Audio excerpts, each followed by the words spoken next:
وانا عاده يا جماعه الحقيقه ما بتكلمش باللغه الانجليزيه في البرنامج خالص، احنا برنامج بالعربي، بس انا قررت انا وزملائي وسط الحقيقه يعني، وقلت لهم بصوا انا لازم ارد على الناس دي باللغه الانجليزيه، ان هم خارجين قدام العالم وبيسوقوا سمعه مصر بشكل، وبيحطوا اسمنا في جمل بيكملوا اللي حاول الاعلام الاسرائيلي يعمله بقاله 3-4 اسابيع وفشل فيه، فتاخدوا CNN وتتبناه علشان تطلع وتعمل منها حدوته، بعد ما ايرلندا واسبانيا والنرويج يعلنوا الاعتراف الرسمي، وده هنتكلم عنه في حلقه النهارده، حلقه خاصه جدا هنتابع فيها كل هذه المواضيع، فيطلعوا هم ويعملوا البروباجندا دي.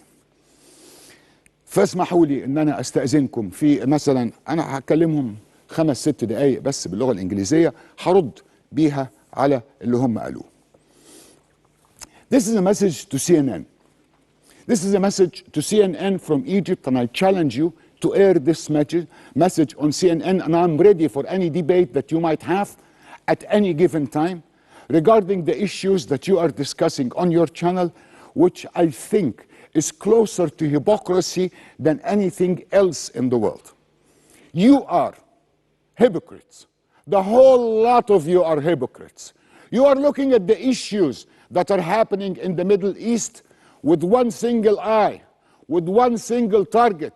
Israel should always survive and stay on the top, and we are doing no wrong, and they are not doing anything wrong, and America should always keep paying for Israel money, billions and billions of dollars, and backing them up all the way. So you come now and you start talking about the final negotiations or the negotiations that were hosted by Egypt to stop this war, to stop this massacre, to stop this genocide. And you say that Egypt changed something in the terms of the negotiations which Hamas approved to. Really?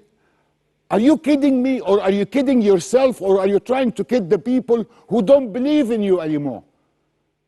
We are the country that actually wrote this proposal from the beginning.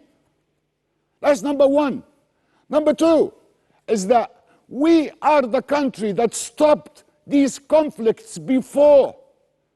We are the country that's been paying for 80 years out of our economy, out of our money, out of the souls of our children in such a confrontation that doesn't end. And you don't want to admit why doesn't it end. It doesn't end because of the United States of America. It doesn't end because your governments are using taxpayers' money to give weapons and to give money to Israel to kill our children. You think for one day that Joe Biden can pick up the phone and call this maniac called Netanyahu in Tel Aviv and tell him, stop it now? Would he do that? Why would he stop in the United Nations? He used 6 vetoes in the past month against Palestine to protect Israel, to protect genocide. And you come to us now. The United Nations announced that Egypt will lose out of its economy $20 billion because of the effects of this war. You pay for Israel anything. We have to work for the money.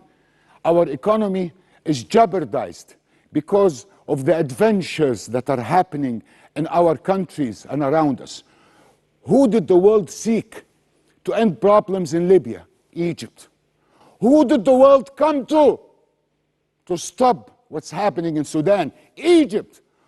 Who or which country started and sounded off when President Sisi came out in the beginning of October? Go back to your records.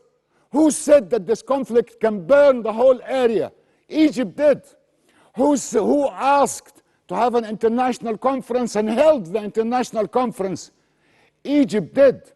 But the United States didn't want to come here, just came to listen, but didn't want to participate. I'm not talking about only the 50,000 souls that have died, and the children, and the women and the infrastructure and the destruction. I'm talking to you about justice. Where is justice in all this? What is happening in our side of the world is not your aunt's wedding that you come out and you start talking about who dressed nicely and who ate nicely. We are dying in this part of the world. And we are dying because of the wrong policies implemented by the United States and other countries. You always keep looking at Israel as if they are saints coming from heaven. Look at what they have done in the past 80 years. We are the first country to sign a peace agreement with these people.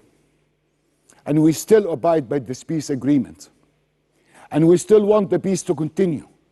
But we also want peace for our brothers, the Palestinians.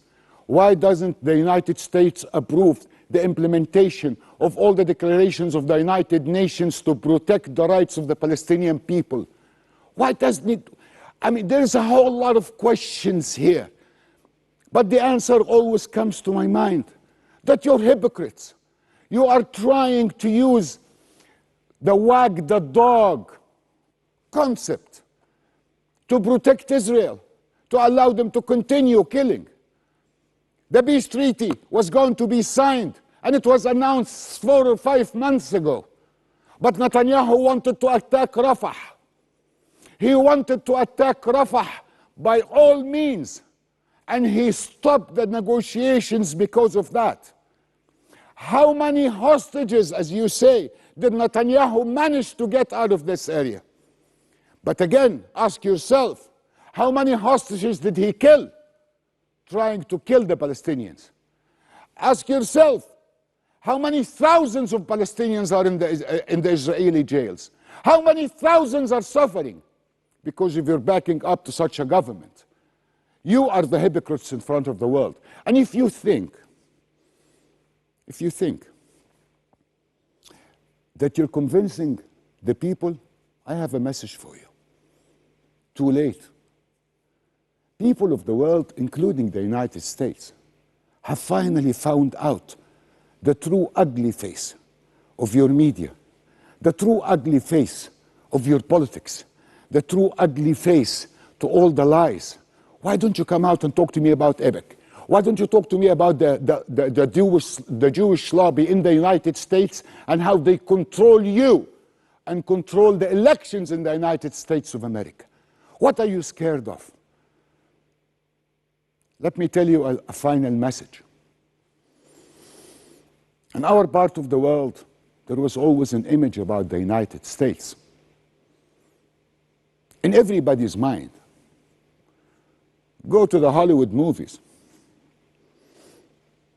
The United States stands for much more than you represent now.